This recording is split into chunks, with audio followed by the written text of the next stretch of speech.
Let's start. 242, Chapter 13 Number. Analysis. Rebels may think they're rebels, but clever marketers influence them just like the rest of us. Saying, everyone is doing it may turn some people off from an idea. These people will look for alternatives, which, if cleverly planned, can be exactly what a marketer or persuader wants you to believe. If I want you to consider an idea, and know you strongly reject popular opinion in favor of maintaining your independence and uniqueness, I would present the majority option first, which you would reject in favor of my actual preference. We are often tricked when we try to maintain a position of defiance. People use this reversal to make us independently choose an option which suits their purposes. Some brands have taken full effect of our defiance towards the mainstream and positioned themselves as rebels, which has created even stronger brand loyalty. MTC. Good job. MTC. Let's start. 242, Chapter 13 Number. 01. In the course of his research on business strategy and the environment, Michael Porter noticed a peculiar pattern: businesses seemed to be profiting from regulation. Michael Porter. He also discovered that the stricter regulations were prompting more innovation than the weaker ones. The Dutch flower industry provides an illustration. For many years, the companies producing Holland's world-renowned tulips and other cut flowers were also contaminating the country's water and soil with fertilizers and pesticides.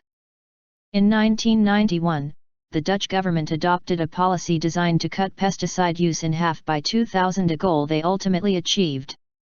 1991-2000. Facing increasingly strict regulation, greenhouse growers realized they had to develop new methods if they were going to maintain product quality with fewer pesticides. In response, they shifted to a cultivation method that circulates water in closed-loop systems and grows flowers in a rock wool substrate. The new system not only reduced the pollution released into the environment, it also increased profits by giving companies greater control over growing conditions. MTC.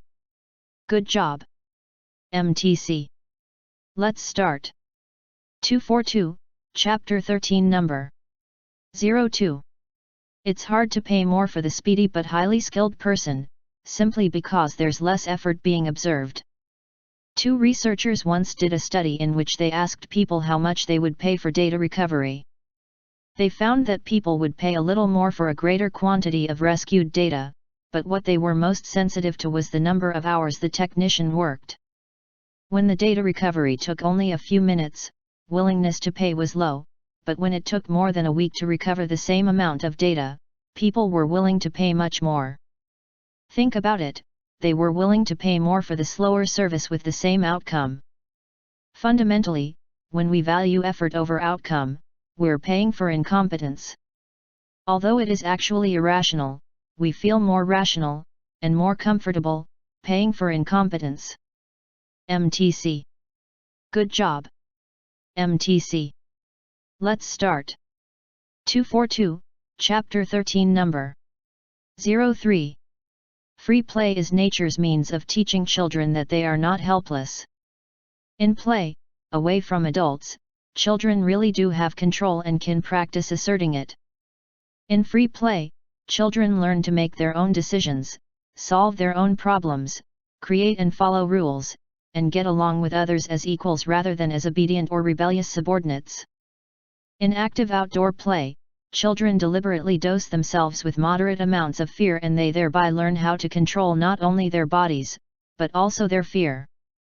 In social play, children learn how to negotiate with others, how to please others, and how to manage and overcome the anger that can arise from conflicts. None of these lessons can be taught through verbal means, they can be learned only through experience, which free play provides. MTC. Good job. MTC. Let's start. 242, Chapter 13 Number. 04. No learning is possible without an error signal. Organisms only learn when events violate their expectations. In other words, surprise is one of the fundamental drivers of learning. Imagine hearing a series of identical notes, A. A. Each note draws out a response in the auditory areas of your brain, but as the notes repeat, those responses progressively decrease. This is called adaptation, a deceptively simple phenomenon that shows that your brain is learning to anticipate the next event. Suddenly, the note changes, A number. A number. Your primary auditory cortex immediately shows a strong surprise reaction. Not only does the adaptation fade away, but additional neurons begin to vigorously fire in response to the unexpected sound. And it is not just repetition that leads to adaptation, what matters is whether the notes are predictable.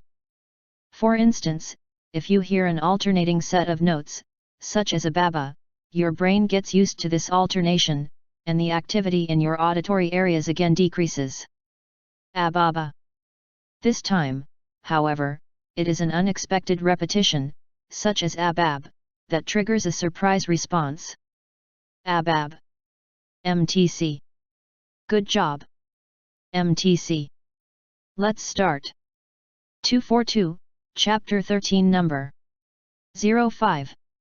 It is not the peasant's goal to produce the highest possible time-averaged crop yield, averaged over many years. If your time-averaged yield is marvelously high as a result of the combination of 9 great years and 1 year of crop failure, you will still starve to death in that 1 year of crop failure before you can look back to congratulate yourself on your great time-averaged yield. 9.1. Instead, the peasant's aim is to make sure to produce a yield above the starvation level in every single year, even though the time-averaged yield may not be highest. That's why field scattering may make sense. If you have just one big field, no matter how good it is on the average, you will starve when the inevitable occasional year arrives in which your one field has a low yield.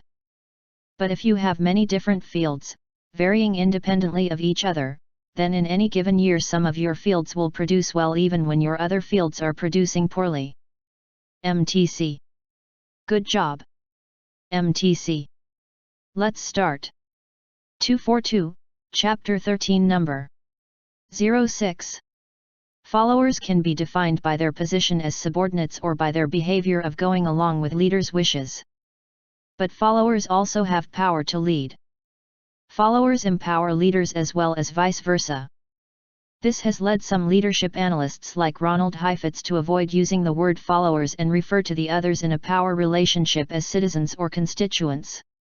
Ronald Heifetz. Heifetz is correct that too simple a view of followers can produce misunderstanding. Heifetz. In modern life, most people wind up being both leaders and followers, and the categories can become quite fluid. Our behavior as followers changes as our objectives change. If I trust your judgment in music more than my own, I may follow your lead on which concert we attend, even though you may be formally my subordinate in position.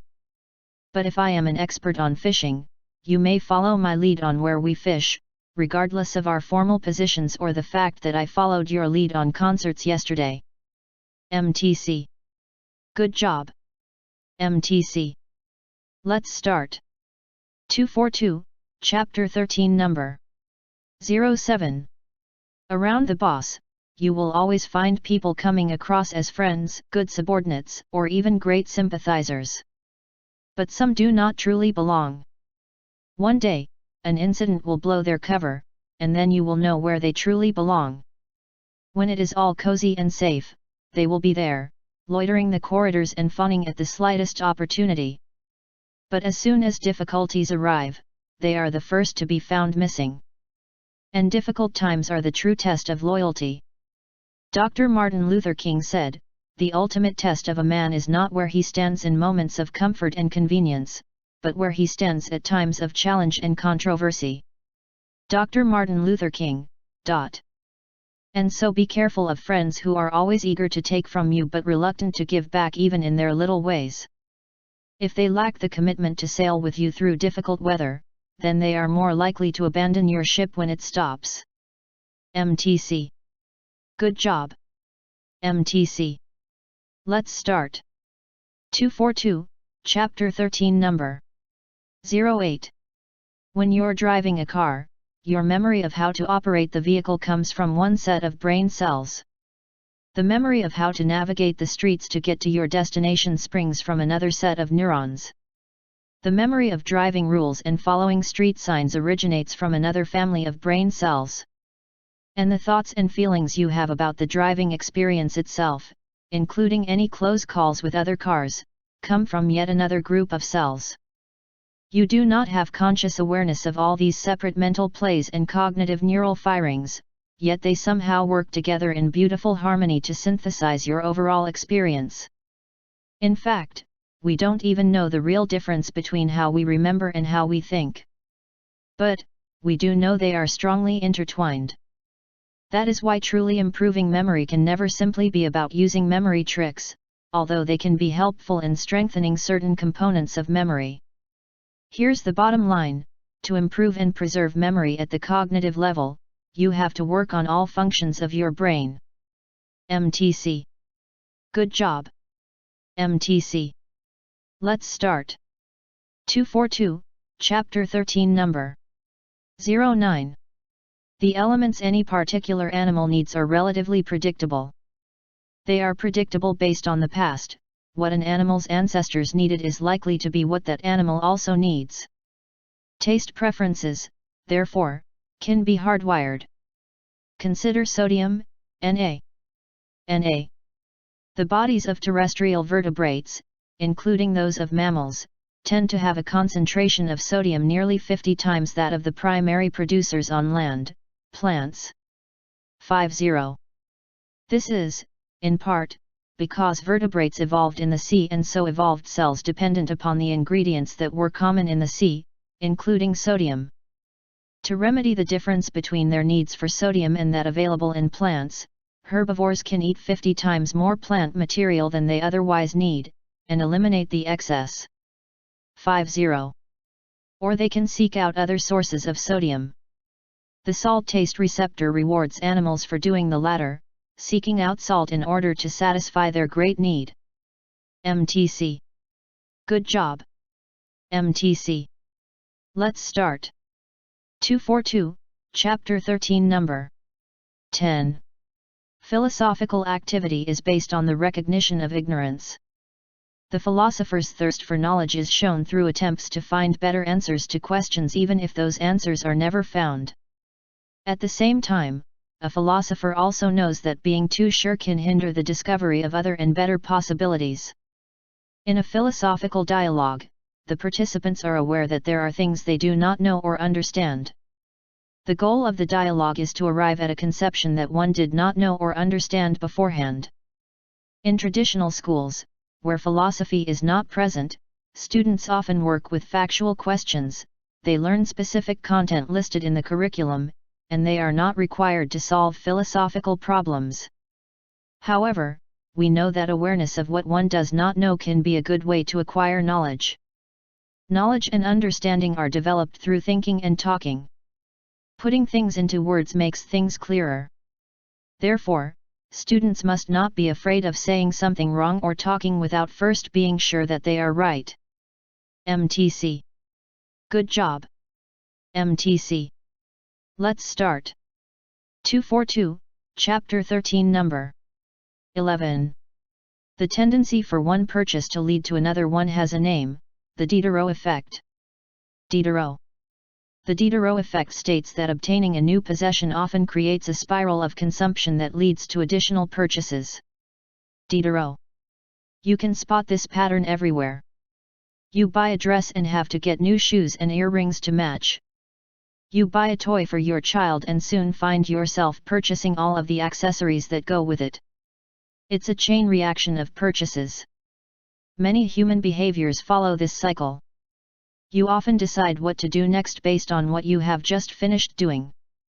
Going to the bathroom leads to washing and drying your hands, which reminds you that you need to put the dirty towels in the laundry, so you add laundry detergent to the shopping list, and so on.